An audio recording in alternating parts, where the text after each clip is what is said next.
हाँ तो नमस्कार दोस्तों, मैं फतेह प्रकाश पाटीदार आपके बीच एक नए वीडियो के अंदर हाजिर हूँ मैं। तो आज हम पढ़ेंगे। पहले वाले वीडियो के अंदर जो अपन पढ़े हैं वो है वास्तविक संख्या। जो पहला चैप्टर है वास्तविक संख्या है, दूसरा चैप्टर जो है बहुपद है, उसके बारे में अपन ने सामान्य परिचय देखा और उनके में कौन कौन से सूत्र उपयोग में आते हैं वो सारी चीज़ें अपन ने देखी हैं। ठीक है, तो अब जो है अपन तीसरा चैप्टर लेते हैं, दो चर वाले रैखिक समीकरण, और उसके अंदर देखते हैं कि कौन कौन सी चीज़ें अपन पढ़ ऐसी याद कर ले ताकि इस चैप्टर के अंदर किसी भी प्रकार की कोई दिक्कत नहीं आए। और ये जो वीडियो है वो तब पढ़ना ज़्यादा उचित होता है जब आपका कोर्स कंप्लीट हो चुका है या फिर यह चैप्टर पूरा हो चुका है, उसके बाद में पढ़ना ये चीज़ ज़्यादा अच्छी रहती है। ठीक है, तो अपन पढ़ते हैं इस चैप्टर के अंदर क्या है। तीसरा चैप्टर है, उसके अंदर इसके अंदर है दो चर वाले रैखिक समीकरण। सबसे पहले देखेंगे रैखिक समीकरण क्या होता है। अपन ने पहले वाले बहुपद वाले चैप्टर के अंदर देखा है कि रैखिक समीकरण क्या होता है कि जो एक घात होती है जिसकी, ठीक है, एक घातीय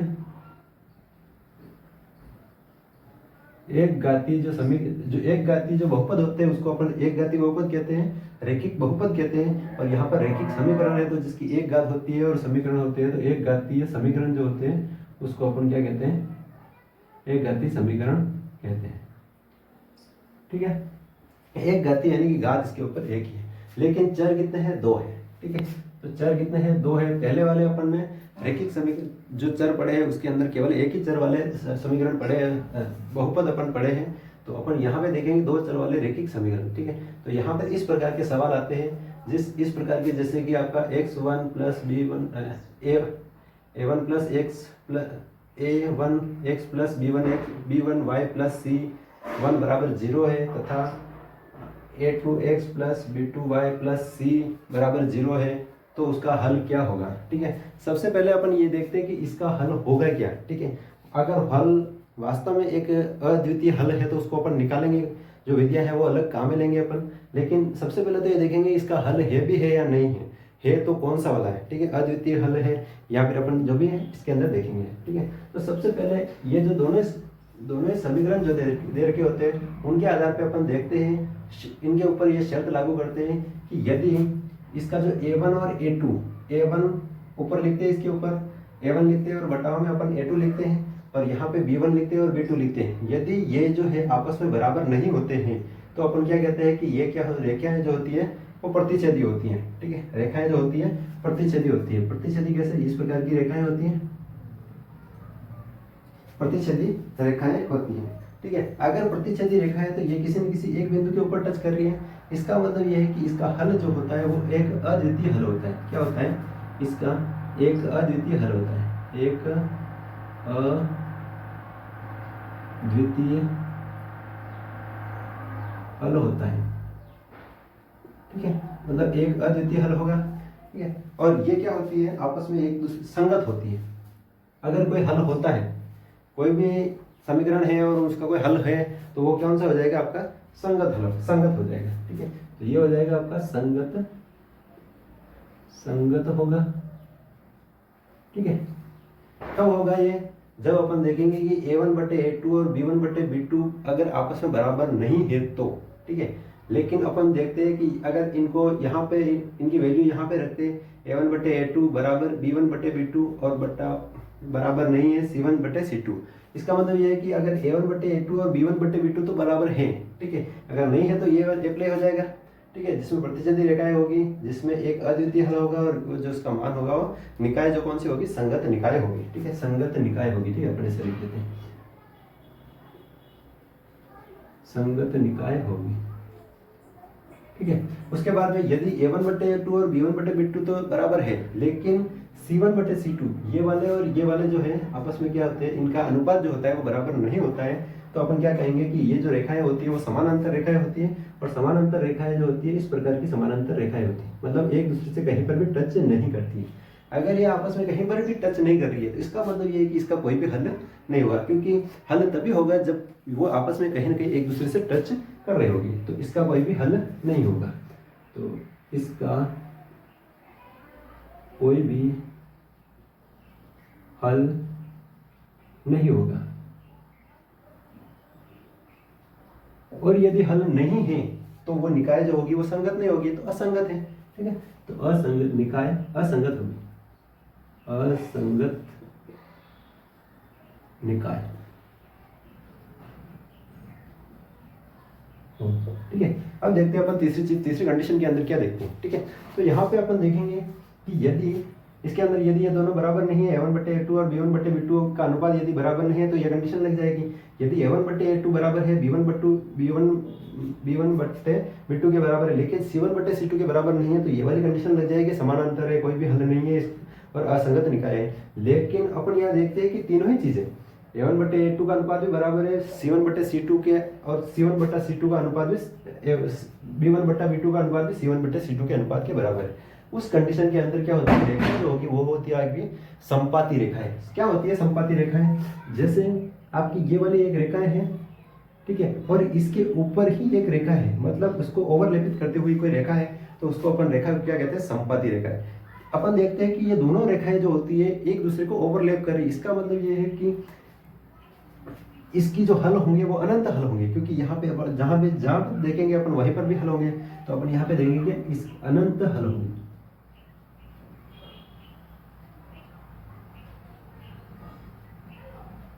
अनंत हल होंगे, और यदि कोई हल होगा तो वह निकाय कौन सा हो जाएगा, संगत निकाय हो जाएगा।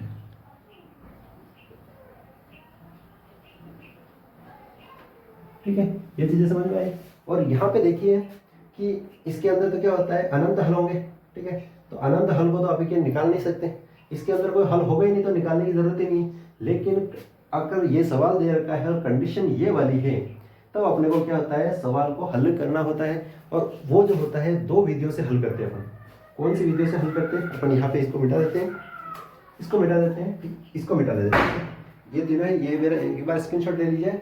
अगर ये वाली कंडीशन होगी तो अपन क्या करेंगे, हल हो गए उसके, और उसको दो विधियों से अपन हल कर सकते हैं, दो क्या तीन विधियों से हल कर सकते हैं। कौन सी? तीन विधियों से हल कर सकते हैं, ठीक है। पहला होता है आपका ग्राफी विधि।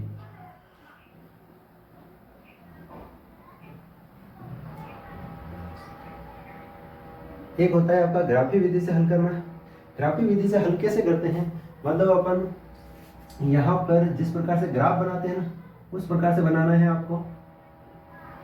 यहाँ पे जैसे x लिखेंगे, यहाँ पे y लिखेंगे, मतलब x का मान इसके अंदर अपन x का मान मानते जाएंगे और y का मान निकलता आ जाएगा, x का मान मानते जाएंगे। इस प्रकार से ये क्या होता है, सारणी बन जाएगी। और फिर अपन x और y के ऊपर, उस ग्राफ के ऊपर अपन, इस ग्राफ के ऊपर अपन इनके निर्देशांक जो है, जहां पर निर्देशांक होंगे उस प्रकार से अपन लाइन खींचेंगे, और जहां पर भी वो प्रतिच्छेद कर रही है वही क्या होगा, उसका हल होगा, ठीक है। दूसरी है आपकी प्रतिस्थापन विधि। प्रतिस्थापन विधि, यदि ये विधियां जो है वो अगर विस्तृत में नहीं पढ़ी है तो आपको ये विस्तृत पढ़ने की जरूरत है, क्योंकि मैं तो ये बता रहा हूँ कि इसके अंदर क्या क्या आपको ध्यान में रखना है, ठीक है। तो यहाँ पे देखिए आप प्रतिस्थापन विधि। प्रतिस्थापन विधि के अंदर क्या होता है आपको, कि यहाँ पर अपन देखते हैं कि यह जैसे अपन सबसे पहले दोनों चीजें x और y दोनों चीजें हैं, दो चर हैं, तो x और y के अंदर अपन किसी भी एक का मान निकाल लेंगे और उसका मान किसी दूसरे समीकरण के अंदर रख देंगे, तो एक का मान निकल जाएगा, और उसका मान अगर दूसरे के अंदर रखेंगे तो y का मान भी निकल जाएगा। इस प्रकार से है प्रतिस्थापन विधि। और तीसरी जो है वो है विलोपन विधि।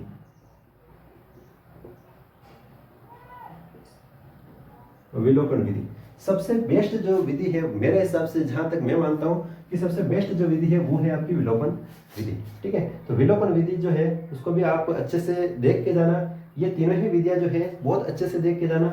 सबसे पहले ध्यान रखना कि ये केवल इस जो है ना दो चर वाले रैखिक समीकरण के अंदर यही सवाल आएंगे, बाकी और इससे कोई बढ़कर सवाल नहीं आएंगे।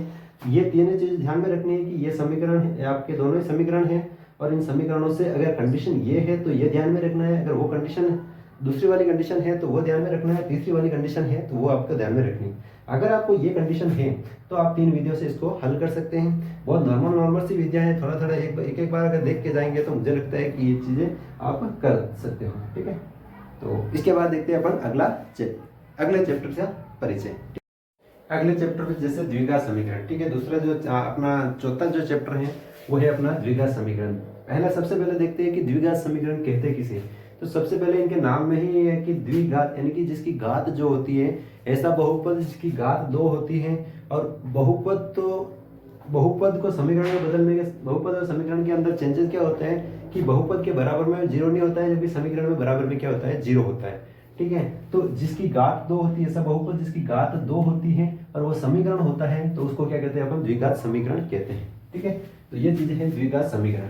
उसके बाद कहते हैं द्विघात समीकरण का मानक रूप कौन सा होता है। द्विघात समीकरण का मानक रूप जो होता है ये वाला होता है आपको, ये देखिए आप, ax² plus bx plus c बराबर 0।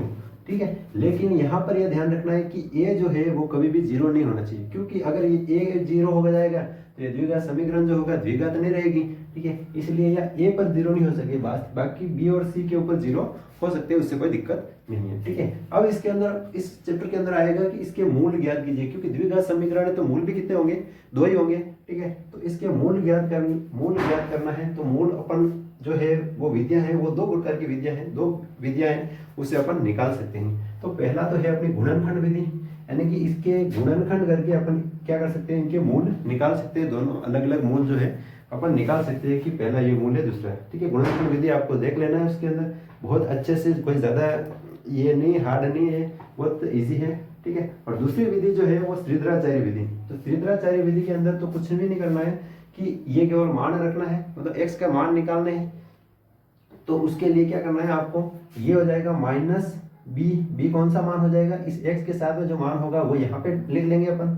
फिर उसके बाद में प्लस माइनस रूट के अंदर, फिर ये जो b है वही ये वाला मान है, b का स्क्वायर हो जाएगा -4 इंटू ए जो है x² के सामने जो गुणांक है वो मान आ जाएगा, और c जो है वो अच्चर वाला मान जो है वो आ जाएगा, तो बटाव में 2 और a। ठीक है, ये x² वाला मान आ जाएगा। ठीक, इस प्रकार से श्रीधराचार्य विधि है, और इसमें अपन देख लेते हैं कि x बराबर -b plus minus root b² -4ac बटा 2 है। ठीक है, तो इसके अंदर देखो ये वाला जो है वो क्या होता है, आपका विविक्तिकर होता है। ठीक है, तो इससे अपन चेक करते हैं कि इसके जो हल होते हैं, इसके जो मूल होते हैं वो वास्तविक है या नहीं है। ठीक है, तो इसके अंदर जो ये वाला होता है, इसको d है, जैसे b² -4ac, इसके अंदर जो होता है ये b² -4ac को अपन क्या कहते हैं, विविक्तिकर कहते हैं।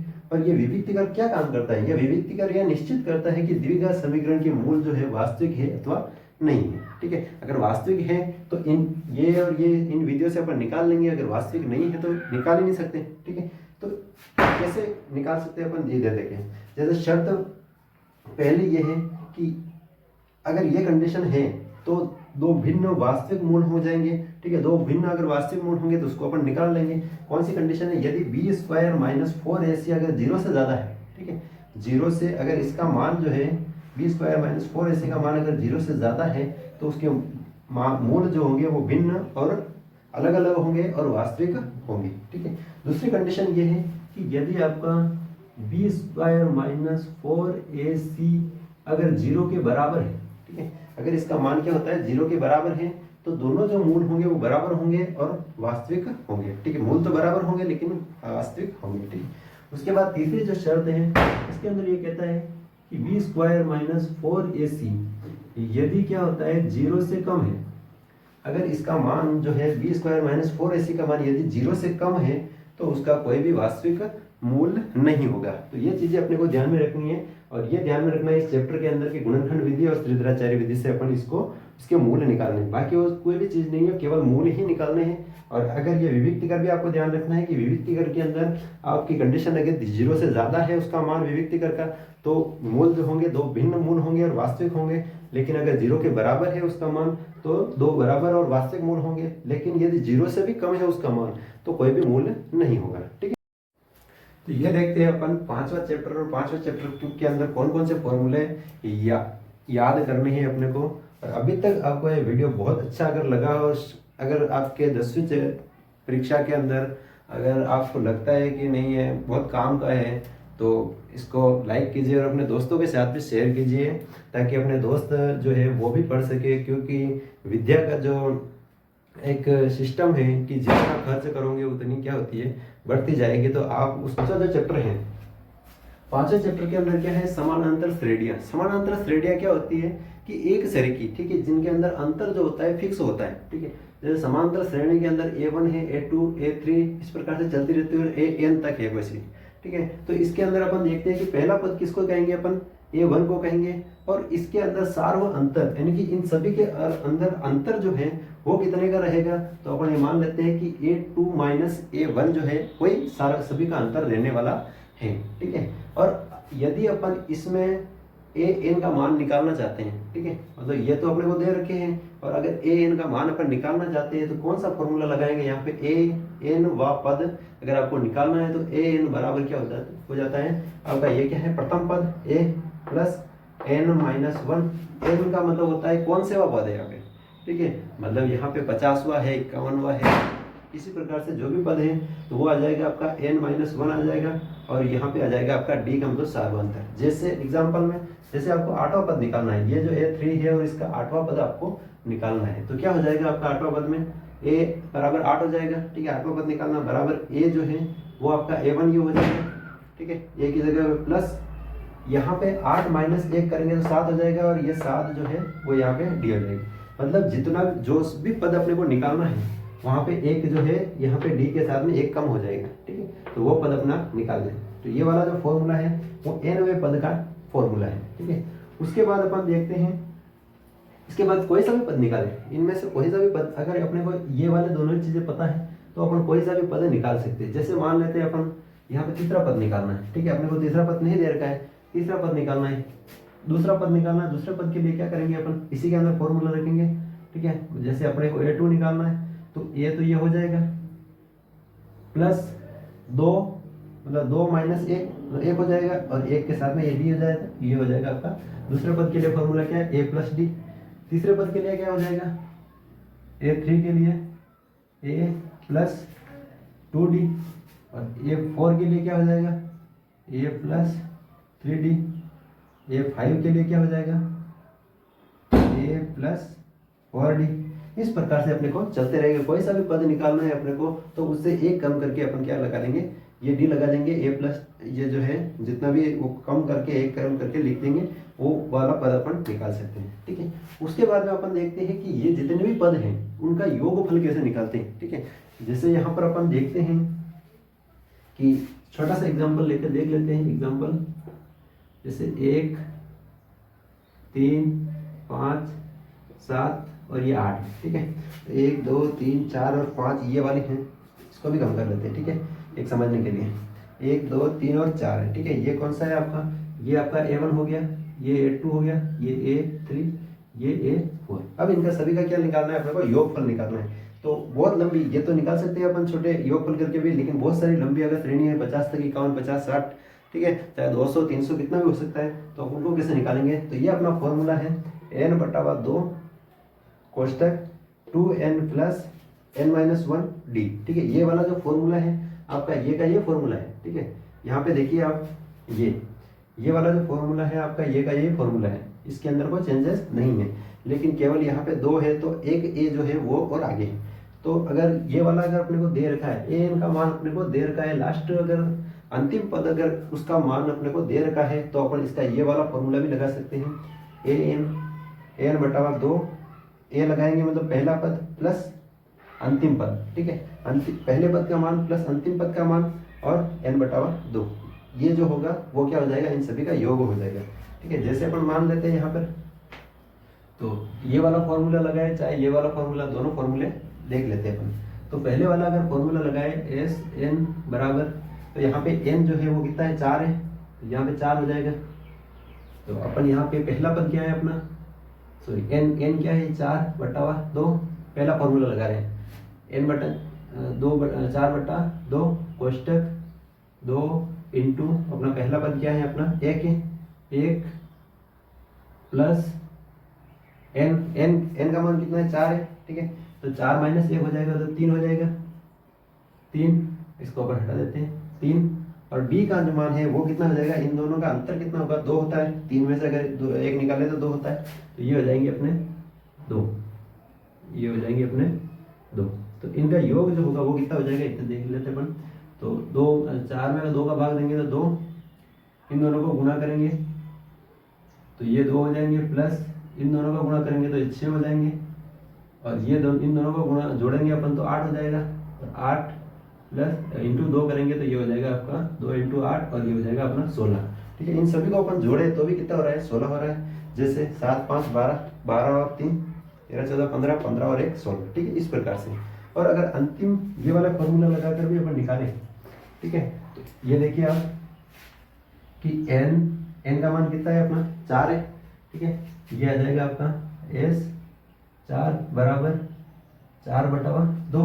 ठीक है, उसके बाद में है आपका a का मान कितना है, 1 है, ये 1 है, प्लस लास्ट मतलब an का मान कितना है, ये वाला 4 का मान कितना है अपना 7 है, तो प्लस हो जाएगा ये 7 और ये हो जाएगा अपना, इसको भाग देंगे तो 2 आ जाएगा और इनको दोनों को जोड़ेंगे तो ये 8 आ जाएगा, बराबर ये कितना हो जाएगा 16। ठीक है, तो इसका अगर मान दे रखा है तो अपन इस फॉर्मूले से निकाल लेंगे, और इसका अगर मान नहीं दे रखा है तो अपन इस फॉर्मूले में रखकर निकाल लेंगे। ठीक है, और अगर ये वीडियो आज अपन यहीं तक देखते हैं, अगला जो वीडियो है और छठा चैप्टर जो है वो अपने अगला वीडियो के अंदर देखेंगे। और यहाँ तक अगर समझ में आया है, बहुत अच्छा लगा है अगर वीडियो, तो लाइक कीजिए, शेयर कीजिए और अपने दोस्तों के साथ भी शेयर कीजिए। और मिलते हैं अगले वीडियो में, तब तक के लिए धन्यवाद, बहुत बहुत धन्यवाद।